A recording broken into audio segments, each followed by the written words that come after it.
In this episode, I'm going to be showing you how to exploit your competitors' weaknesses, uncover exactly what they're doing when it comes to advertising, and just become the apex predator in your market. You're listening to The Liftoff Show, the podcast for ambitious e-commerce entrepreneurs, helping you increase sales, profits, and build a powerhouse brand fast. I'm your host, Austin Lovell, and welcome to the show. Welcome to episode 3 of the Liftoff Show. And chances are, if you're listening to this podcast, you don't want to build a basic brand. You don't want to build one that gets mediocre sales. You want to build a true market leader, one that your customers really want to buy from, and that's just a powerhouse brand. And let's leave that there and let's go back in time to when I was first building my first brand. And it was a brand by the name of Solar Garden. And what we're doing is selling solar garden lights. And I started off, found this product, great interest in it, and I thought, this is definitely worthwhile. Let's jump into this, let's build a brand around it, and let's see, really get out into the marketplace and use our video ads and see what we can do. And the first part of the process was what I call assessing the terrain. And I didn't know it at the time exactly what I was doing because I was just jumping in, I was looking in competitors' ad libraries, I was seeing what ads they were running right now. I was looking at the messaging on different brands' websites, looking at where would our target customers be hanging out.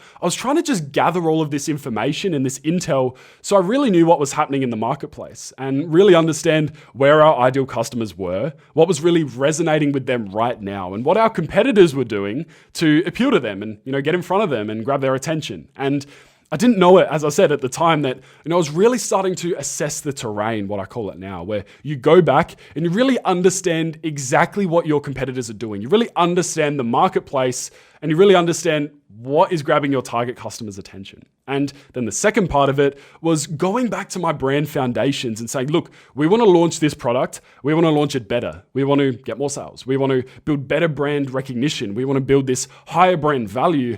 And so I really need to understand the fundamentals of our own brand. Now that we know what the competitors are doing, now that we know what's happening out in the marketplace, let's take it back to, sort of the home front. Let's go ahead and develop our own brand, knowing all of those things, knowing what the weaknesses are of the competitors, knowing what the customers really want that the competitors just aren't giving them. And so we came back to the brand and I said, look, I've got to develop a strong brand why. I've got to develop a really strong and compelling USP. And I need to make sure that we're giving more value than any of the competitors are. And so now that we knew what our market was doing, we knew what our competitors were doing, sort of bring it back and know what we're doing. And as I was doing this, I came across a quote from ancient Chinese military strategist Sun Tzu.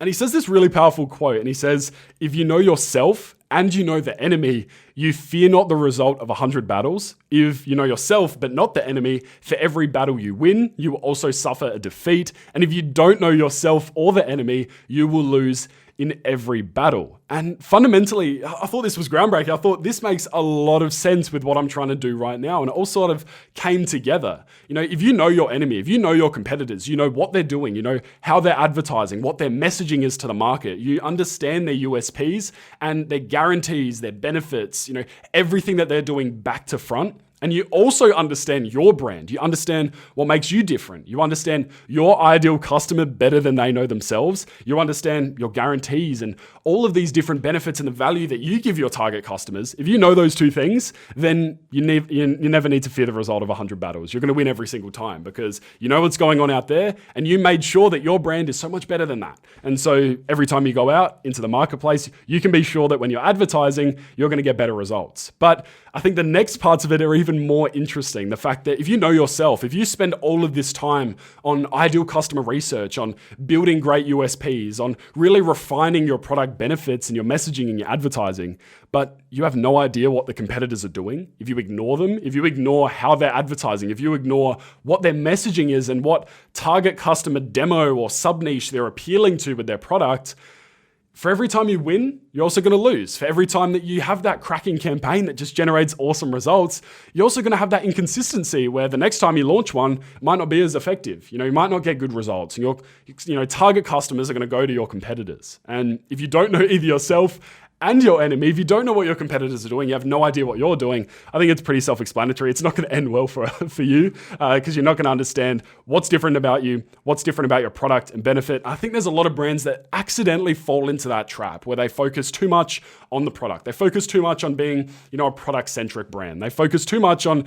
trying to put out this best product to the marketplace, that they don't actually open their ears and listen to what the customers are saying. And I think if there's anything that you can do is be blindly customer centric and listen to what the target customer actually wants, to understand their wants, their desires, their needs. Not that they want a cool pair of shorts because it looks great, but because they want that pair of shorts because it's going to make them more confident, or it's going to solve the issue of having shorts that never fit them quite right, or whatever that fundamental thing is, or it's going to make them happier. It's going to, build better relationships. It's going to make them wealthier and, increase the amount of money they can make because of the shorts. What is that underlying reason? I know it's a bit of an abstract example, but if you really understand you're customer centric, not product centric and brand centric, then you can build a brand a lot faster than all of your competitors who are, sitting around focusing on how do they make their product better? How do they build better campaigns? But if you don't understand the underlying piece, then you're going to lose every single battle, as Sun Tzu said. And I call this process becoming the apex predator. And the apex predator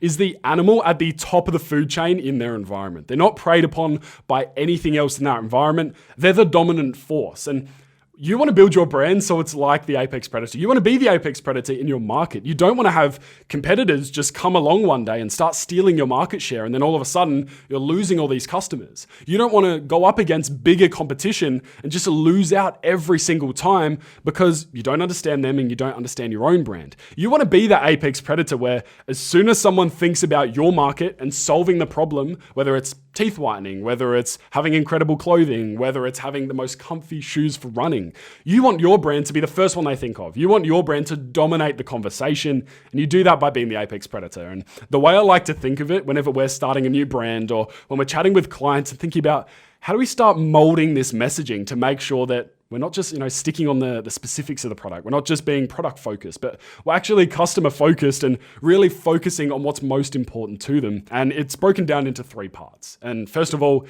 is value, then we've got distribution, then we've got brand. So at the top, we've got value. So when it comes to value, you want to make sure that you're delivering more value than any of your competitors are willing or able to. And that comes, first of all, to your product, to your benefits, how amazing and high quality your product is. It also comes down to the special bonuses that you might offer, special incentives, whether that's great returns policy, 100-night free trial, risk-free returns policies, anything along those lines. You want to make sure that you're delivering a better product, more valuable customer experience than any of your competitors are able to. And then the second part is distribution. So once you've got this super clear value proposition and you've got this incredible value that you're giving to your customers, you need to be able to market this more aggressively and better than any of your competitors are able to as well. And there's a few different buckets there, from your ad buying, from your creative. And if you tuned into the last episode where I talked about how to make kick-ass video ads that convert like crazy, you obviously have that there. And then also just your market messaging in general and the angles you take. And so you need to be able to first give more value to your target customer.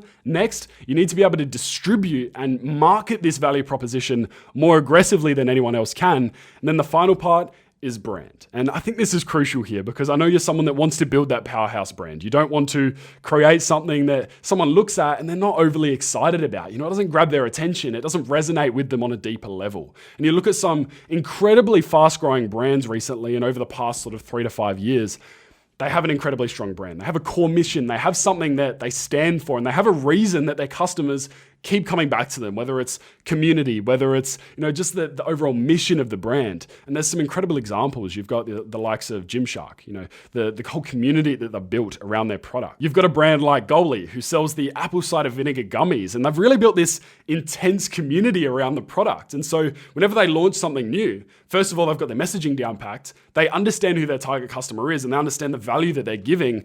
And their brand, just really speaks to people in their target audience. It really connects with them on that deeper level. So once you've got those 3 elements of the Apex equation down packed, you're delivering more value to your target customer, you're distributing that more effectively, and you've got an incredible brand. You've spent time on your brand messaging, your brand story. You've spent time on presenting a brand that is actually high value. And it's not just something you've whipped together on Photoshop in 10 minutes. You've actually spent time behind that as well, making sure that the whole unboxing experience, making sure that the customer service experience, everything is top notch.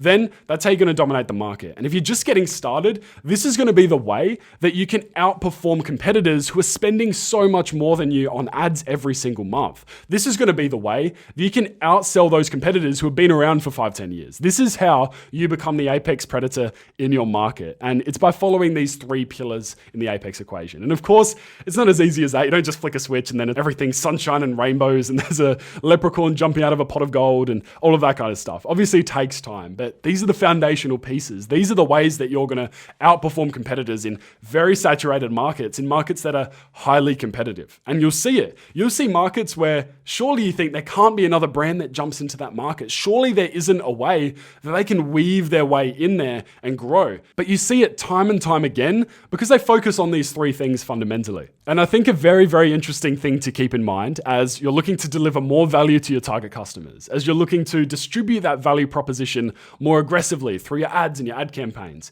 and you're also looking to build a stronger brand that people love, is the Red Queen effect. And it's from Lewis Carroll's book, Through the Looking Glass. And the Red Queen says to Alice, in this world, it takes all the running to stay in the same place. And what that means in terms of brand building is the fact that as you evolve, as you become better, as you evolve your offering, as you improve your product, improve your messaging, your brand, your competitors are going to be doing exactly the same thing as well. It's an ongoing process. It's an ongoing race for evolutionary supremacy. And not only is it important to go back and make sure your brand foundations are incredibly solid, but also make sure that you're constantly evolving, you're split testing, you're trialing, you're seeing new marketing angles that maybe, better resonate with your audience, trying new types of creative, trying to better build your brand. That's how you're always going to stay ahead. That's how you're going to stay one step ahead of your competitors always, because having an understanding of the apex equation, using CGC video ads and really building this powerhouse brand, that's the unfair advantage that your competitors don't have. That's the unfair advantage that you can use to always be that step ahead. But if you understand that Red Queen effect as well, and you understand that they're evolving as well, they're improving, they're getting better at the same time that you are, that's how you're going to stay ahead of the pack. That's how you're going to build a brand that people absolutely love. And that's what we've been trying to do with all the brands we build and all the clients that we work with is, I mentioned the story of Solar Garden early on. Bringing it all back to that, we decided that, look, our branding needed to be on point. We needed to market this in the right way. And our value proposition really needed to dive at the core of why someone wanted the product. And we couldn't just focus on having some cool product images and, just focusing on some, product features rather than the benefits that people actually want. And so we had to be a lot more specific on that. We took some time to really dive into exactly what our ideal customer wanted. And then we really understood that, hey, we need to market this more aggressively than anyone else is willing or able to. Any of our competitors are willing or able to. So that's where we use CGC video ads. That's where we use our sort of formula for video ads that works so well. So fundamentally, I believe that you always need to be testing. You always need to try new creative and angles, and you really need to try different messaging and see what resonates most with your target customer. If you want to build a brand that's incredibly powerful, even if you've been chugging along and you're doing 6 figures a month right now, or 7 figures a month, or you're doing 6 figures a week, whatever it is, I think going back, really assessing those brand foundations, making sure that you're set up for the long term, making sure that you're really nailing all of those things. And if a target customer has the decision to go with either you or your competitor, that it's just an absolute no-brainer of a decision that they go with you. And that brings us to the end of this episode. And I hope you got loads of value from it. And you can use Sun Tzu's quote to better understand your competition and better understand your own brand. And also use the Apex equation to absolutely dominate your market. And before I go, if you want to 3 to 5x your ROAS, sales, and profits without spending more on ads, definitely check out our 20-minute masterclass on how to create super high converting video ads for your store, even if you have zero video ad experience. So to check that out, head to choosecrafted.com/masterclass and you can watch it completely free there. So appreciate you tuning in for this episode. Hope you got loads of value from it, and I'll see you in the next one.